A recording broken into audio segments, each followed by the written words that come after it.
we're going to take you into the world's first dynamically controlled clean room.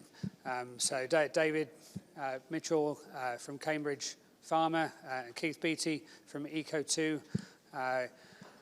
You may have seen them before, but they're always going to give a new twist on this presentation, I suspect. So, gentlemen, the floor is yours. Thank you very much, Tim.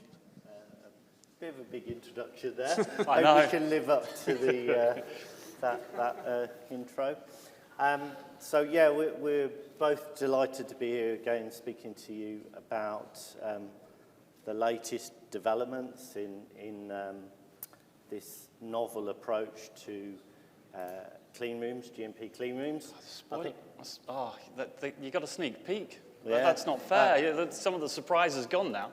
Okay, so this is the third year, I think, we've been here talking about this project, and it's been in development over that period of time. So, and it's really great to be doing it, David. So, our company, Eco2, kind of had the concept and had developed the technology, and David was brave enough to try it out in the real world. So, and he will talk about that, I'm sure.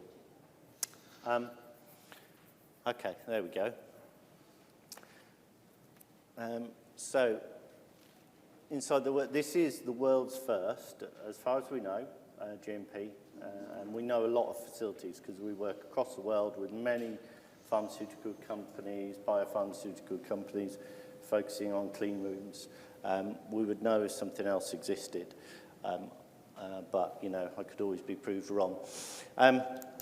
Just a little bit of introduction to us. I've been working in the industry 23 or so years. I worked together with Steve Ward and others on developing or writing ISO 14644 Part 16. I was kind of heavily involved in that, and extensive experience. And through all of that work and through all of the company's been operating for 17 years now. Through the knowledge that we've gained, we've kind of culminated in diving into this. We have a different approach because of how we understand the industry and the challenges of contamination control in critical spaces. And that's culminated in this novel approach. Yeah, David? Thank you. So I kind of started off as a mycologist looking at fungi. So it's great to actually come here and listen to people talking about aspergillus, but I was trying to kind of grow it and then put pesticides on it and see what happens to the metabolites. And I could probably carry on with aspergillus and other things for ages, but apparently there's not much room in the program for me to talk about that. Right, moving on. So a couple of years ago, or about 6-7 years ago, HS2 decided to go through the building that I was working at down in Harefield, so Uxbridge area. So I was very lucky to be given the opportunity to work on a kind of global supported program by MSD Merck at the time, to put a new fast-track building out the way of the line so it didn't vibrate and cause particles. So that kind of brought me into the kind of design, development, construction, qualification of buildings. After I did that, I moved over to Cambridge Pharma, where we were looking to build a building, and I'll kind of cover that a little bit more in a minute. So I'm very lucky to have kind of been the end user on 2 brand new buildings and be able to scope it and design it how hopefully it should work correctly and not pick it up from somebody else when you go, so why is that door there? So hopefully I can kind of be an end user's point of view for you. Okay, so let's get into it then. So we're going to give you a quick kind of overview of the background of the project, where we're at this point in time, and how we've got there. And we'll cover some of the technology features which might be interesting to you, and then most importantly we'll look at the impact on contamination control, because we've got some data, obviously, in terms of its performance from a contamination control point of view, from both particulates and microbiological contamination. And then there's some other side benefits, like it's quite energy efficient and reduces costs. But, you know, most important is can we deliver the critical spaces at the right level of contamination control using a novel alternative approach? So we talked about it yesterday, and it's all about the design and how you keep out your contaminations. So we have, and we could kind of a bit of color coordinating as well, but it's a unidirectional flow, so we have a kind of a blue corridor that runs around it, so that's your kind of grade D space. So I think Catapult were talking about it and how you segregate it. We spent quite a large amount of time how you can get 2 filling rooms, so basically the 2 green spits left and right there, and then in the center you've kind of got the autoclave and the wash areas and the service areas. So we have transfers and pass-throughs into both of those rooms. So it's about the segregation and the way that you've done that. We deliberately have chosen the floor colors to match the gowns. So I think it was Jim yesterday was talking about the carts, and he was like going, yes, you may have dedicated carts, but oh, there it is out in the car park. Stainless steel if it's in the green areas, blue carts in the blue areas. So yes, they can still sometimes, the operators take them outside, but at least we know where it's come from, so we can hopefully isolate which trolley it is and kind of get it clean and sorted out before it goes back into the area. The photo on the right is the soft-walled isolator, which we are currently qualifying, and it's the room that's got some real data on it. We've got the team. Luckily, Ollie's up here today from my team. They're working on it this morning, so we've got 6, 7, 8 people working on that at a time. And the photo on the left was the shell of the building a couple of years ago, where as much to the annoyance of the facilities manager and the office manager, our indoor summer party and Christmas place has now been developed into a clean room, so they can no longer have a dry place if it rains to hold the Christmas party. Yeah. Okay, thanks, David. So then the timeline of where we got to, how we got here. Back in 2019, I think David and Rob, my boss who sat over there, got together. Dave was looking for a clean room, looking at for help to develop it, and we started that conversation, started developing the concept design for a new facility for them, develop that design, and then continue through construction 21, 22. To this point, construction's complete. We want to talk about kind of what the current state is. So I suppose, yeah, we had a number of kind of different starts. We were originally quite a small project, looking at quite a small build, and we've slowly then changed. And I think we're now on the 3rd building. We actually signed a contract for 1 building, and the landlord ran us up and said, you know, the bigger building's just come available. Within about a week, we'd kind of that. So the plan has morphed and changed, which, as a manufacturing manager, I'm normally the one going, oh, can we just tweak this? Can we just tweak that? But yeah, sometimes it's actually been other people, and I'm thinking, oh, no, we're going to lock it down and move forward. We're there now. We have an isolator that is just about to go through its gassing cycle. We have IOQ starting on the facility Tuesday. I've got to remember it's not going in on Monday. We're going to have some time off. We've got the environmental PQ happening about 3 to 4 weeks after that, and we're currently doing water runs and have been doing water runs on the isolator for about the last 4 or 5 weeks. That's every day. So before that, we've been doing bits and pieces, but now we're up to that. No, you're doing it every day. You're getting that memory muscle, kind of knowing what you're doing, making sure that it's all flying. So yes, we are actually there. We had a second isolator put in, and last year I said there's been a slight delay because the second isolator. Hindsight's a great thing. That actually did slow us down a little bit more than we wanted to, so we have had to delay some of the qualification just to actually make sure that we're in the right place to go and do it. So we're ready to go now. Yeah, and we've had the air on for the last 18 months or so. The system's been effectively in dynamic control, and we've been testing and commissioning and qualifying, and we're really, really happy with the performance of it. It's working really reliably and performing well.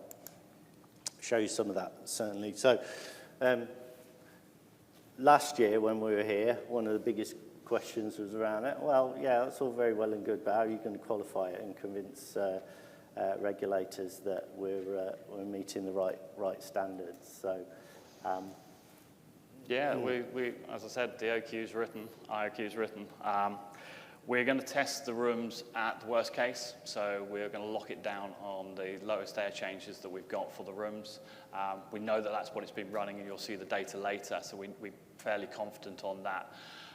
We're obviously going to then do some of the smoke studies, make sure that that all goes out. We will, for some of the smoke studies, particularly the doors, we're also going to test that at a higher rate just to actually make sure that there is no variation between it. But we're fairly confident that obviously if we're getting good results at the lowest air rate changes, that when we go through into the higher rate changes, we should be equally under control. What we are going to do is obviously do the operational qualification as we continue on with the water runs and do the training. So that will follow after the empty qualification of the EMPQ in the next couple of weeks.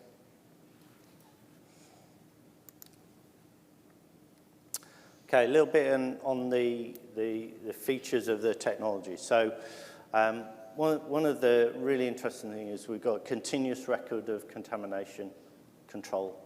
What's happening in the space continuously. Now, I know we traditionally, we do this in sort of grade A, ISO 5 areas where it's important to monitor continuously particle concentrations. Don't generally tend to do that in non-unidirectional clean rooms of lower grades, so C's and D's. It's adaptive and demand-based, so it's understanding what's happening in the space and responding appropriately to deal with that contamination. So a lot of the time we do our work with organisations that invite us in to help them reduce the energy consumption in clean rooms, standard clean rooms that many of you, I'm sure, have got. If you think about the process of that, is that when we design and build a clean room, we imagine and configure, what's the source strength of the people that are in the space. I'm sure Steve talked a lot about this in his previous, what are all those aspects that we can put into the design to make sure we build something that is appropriate and at the right level. But a lot of that data is uncertain, and we're not quite sure, and we never want to build something that can't meet the requirements, so we kind of err on the side of caution, right? Which is right, it's kind of, but we can, our understanding over the last few years has improved enormously, so that caution, that safety margin, we can be a little bit cleverer about it. But you still qualify that facility and set it into work and into operation based upon a set of assumptions, a basis of design that there is uncertainty in. When you operate it for a year or two, you gain some data, you understand how your micro is performing, how your particles are performing, what gowning and people training behaviours, and you get a much more thorough understanding, and most of the time, we have clean rooms that are overperforming in terms of what they really need to deliver by factors of 10 or 100 sometimes. So it's using that data then to inform, and we do this on a routine basis. So there's a bit of adjustment that can be made there. We know that reducing the amount of air into a space will not have a significant impact upon the contamination level, and we can do it safely. So we've taken that forward. Do you want to add? I'm going to add, so the other day I got a phone call and they're like, what happens in your building at about 11 o'clock at night? The air just goes up for about half an hour, 40 minutes. Sometimes we see a little small increase in humidity. And I went, I've got no idea.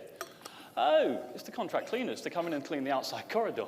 So actually we can tell when the cleaners go into the building. We can actually tell how long they're in each of the corridors for. And occasionally when we're supposed to be doing the walls, so they get a little bit closer to the sensor, we can actually pick up whether they actually are doing the walls. Wasn't what we designed it for, but we do know actually from our trending that we can see when they go in and when they go out. So we could just sit there and go, they have used all the right mops, have all the chemicals gone, because obviously they do come in and out of hours. So it is quite nice to actually just be able to check, and we can actually see roughly how long they're in for, and it is about right. Okay. Thanks, David.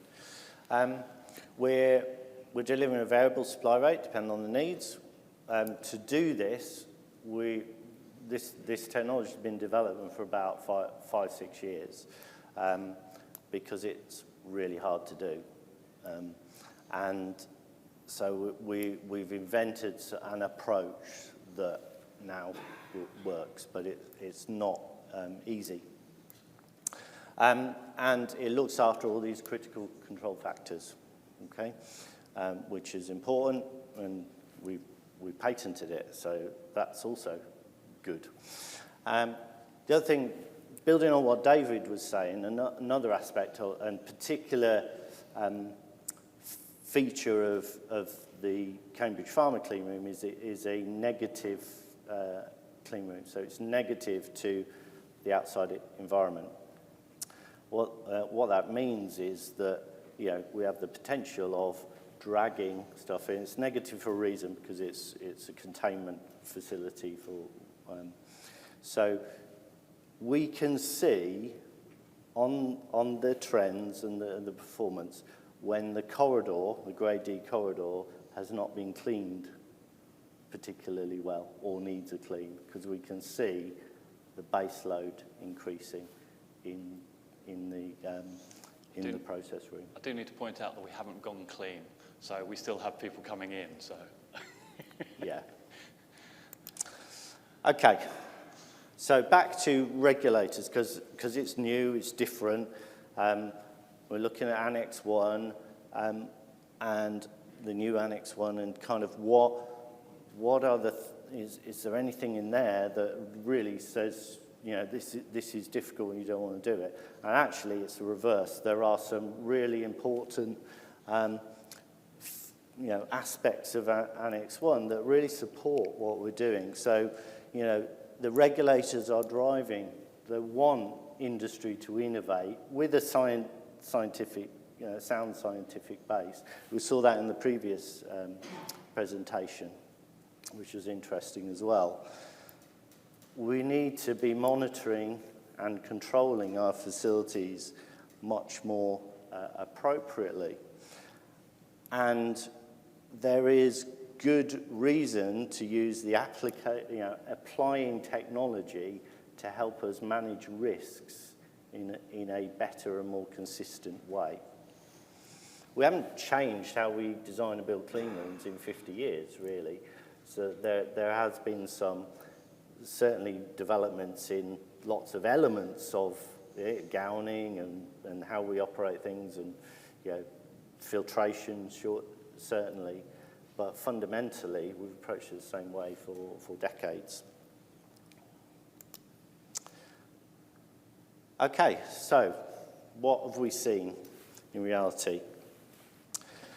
So this is filling room 1, grade C, ISO 7 at rest, 8 in operation. And this is the timeline along the bottom. This is a day. And we've got, starting at the bottom here, we've got the trend, or the counts of particulates in the space. And you can see that's variable. Where when people aren't there, it kind of gets to close to 0.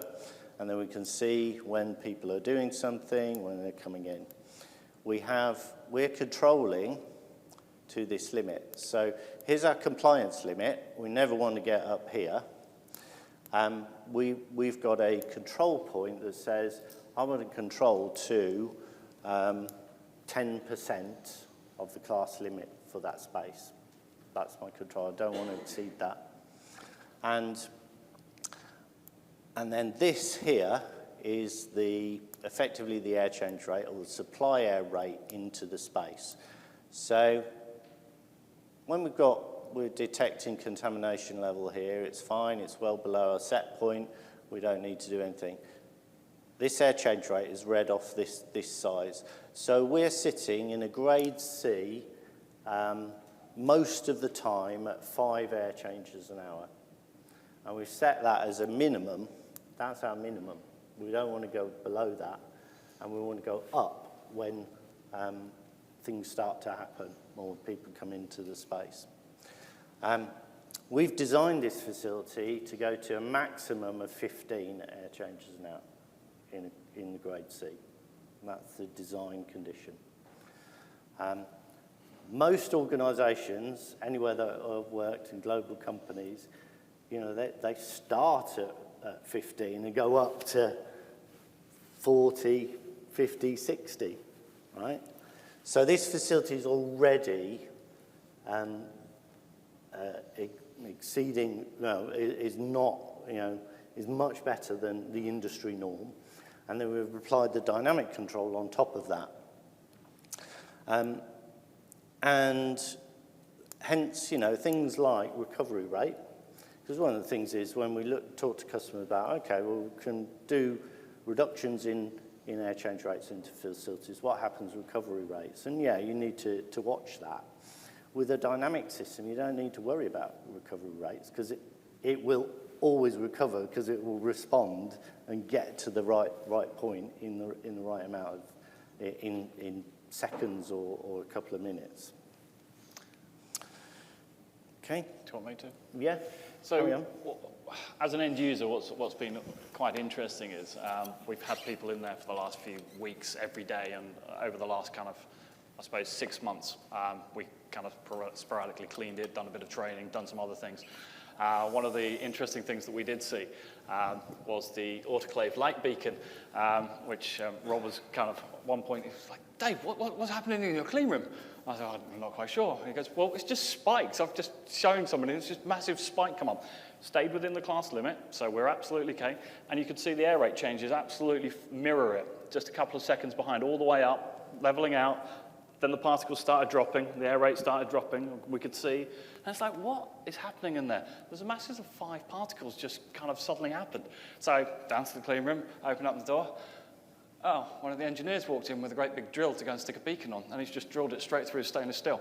So we know when people go into our clean rooms, and you get the comment back, which is, what's the difference between this and a setback system? The setback system doesn't take into account that engineers will go, I'll just finish that job tonight and go in there when the system has shut down.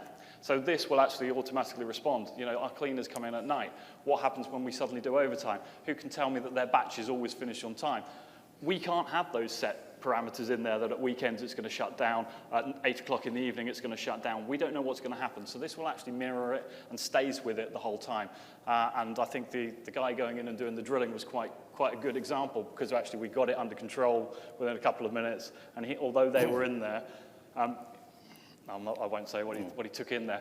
It's a good job we weren't clean, but yeah, they were being very careful to protect the floor and taking some things in to protect the floor. And we can see when they moved it, and we can see them, and we can actually track them around the building, which rooms they went in to do the light beacon in the second on the other side. So it was quite interesting to look at, and it's kind of nice as an end user to be able to go, although this is for information, we actually kind of do all of our counts off mobile units. This gives us great information to know what's happening in a room when people are going in it, if we're out of control, and we can respond really quickly to it.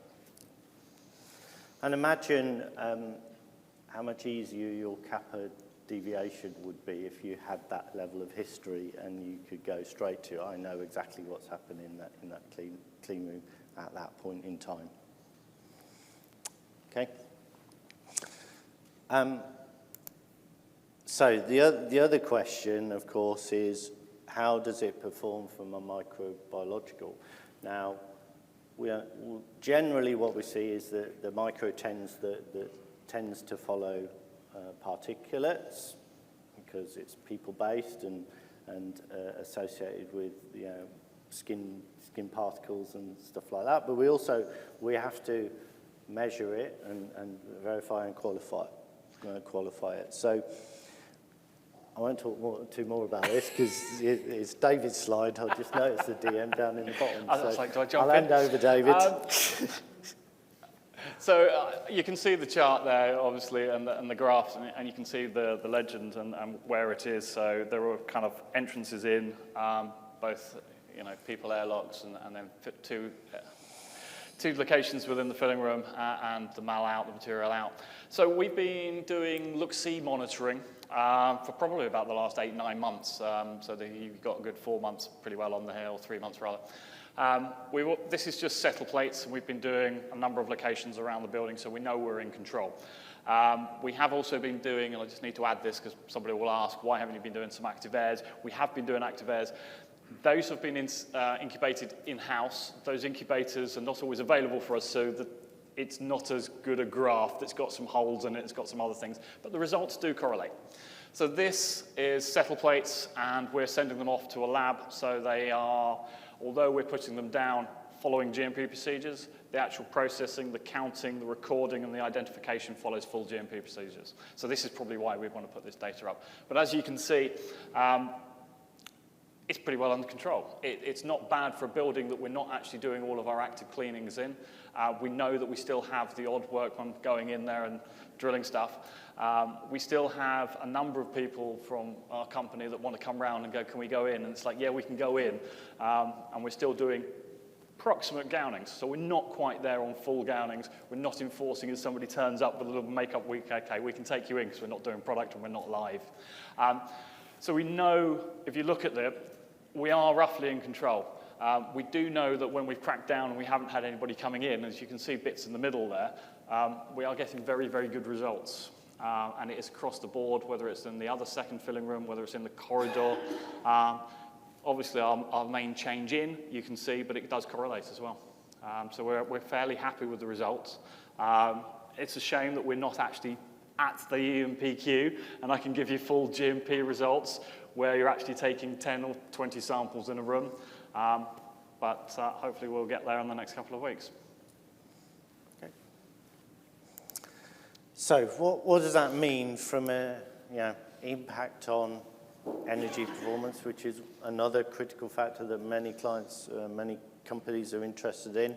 So what we see in the industry is we see some quite highly energy intensive spaces and often quite poorly designed and not that great in performance control either, the performance of contamination control.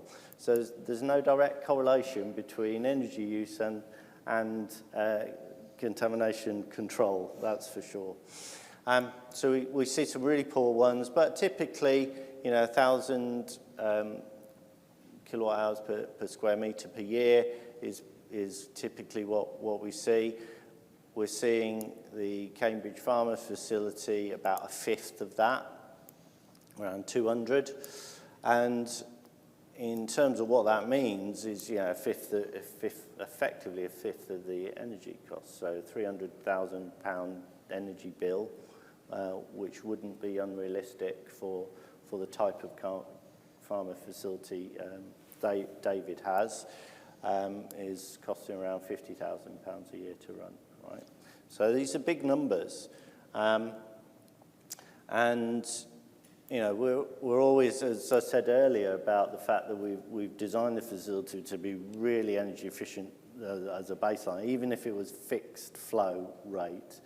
We've got we've got heat recovery, we've got all the features, we've got high efficient fans, we've got good air distribution, we're not over-egging the air change rates in the facility to count. So, if David fixed it to fixed flow rate, standard clean room, then it would double the energy consumption, but that's still already half what would be typical in the industry. So if you look on the graph on the right, those are actually using our actual data. Yesterday, basically, I got an email through. So the yellow is based on typical, but it's using our rates, and obviously the purple color is the actual rate that we're using. So about yesterday, the facilities manager said, oh, finally, the bill's come in for April. Here you go. By the way, we just dropped off our 3-year fixed-term tariff that we negotiated. Yeah, we got a 120% increase. So the figures that are on the table on the right are representative of our costs for the last 3 years. They've just more than doubled. So both the yellow and the purple will double, but obviously now the difference between them is actually probably even greater. Yes, we will be going out and renegotiating because we're on a floating tariff that is probably higher than most. at the moment. And there's a little bit on that chart as well. I just wish I put in and didn't tell David I put it in. So yeah, 22, 23 prices, you can see the kind of massive difference in terms of the savings available, which we're all going to be experiencing. Okay, last slide then, just to sum up. Dynamic flow in clean rooms, in pressurized spaces is entirely feasible, doable with existing with this technology, and a good, from a quality point of view, it works. Regulators are being supportive in the process. Yep. In terms of, they know it's new, but proof is in the pudding, and we're confident with the testing we've done, the data that we've got, we are able to demonstrate a superior operating facility, actually. It's, ultra-low clean room spaces need to be the future. We know the reasons for that. I'm not going to go into that, but that's going to be increasingly in demand. And we can assure quality, reduces cost, improves sustainability, all of those benefits that we need to now start delivering. And what I've seen as well, what about reliability, robustness? It's been running for 18 months. It's fine, faultless, operates perfectly. There's reductions in maintenance associated with that because we're not running the system flat out with all the fans operating. We're varying. It's really, there will be maintenance savings associated with that, filtration savings as well. All of those things kind of add up to quite a big benefit to the customer and the end user. Anything else to add? I think we've covered before, so the MRHA, when we spoke to them, and this was, 2 and a bit years ago, we talked about should we go in with the fixed rate, should we go in with the variable rate, and we had obviously a couple of advisors there, and they actually said go with the variable rate. They said once you put a fixed rate in, you've got to try and change it. That's going to be a whole new qualification. They said treat it as the same. If you're prepared to say that the variable rate is going to work and your environmental data supports it, and you qualify it like you would a normal building, and everything is aligning, what is the difference? So we decided to go down that route. Hopefully next year we'll have full GMP data as opposed to the look-see data that we've got. But we've got 6 months of data, 6 months of trending, and it's all looking very similar. David, Keith, thank you very much. Thank you very much. Thanks.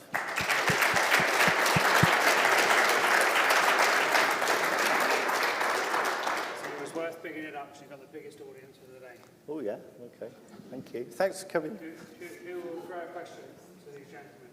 Anybody would like any? Not that I don't like to, but hang on. Just one minute. Thank you.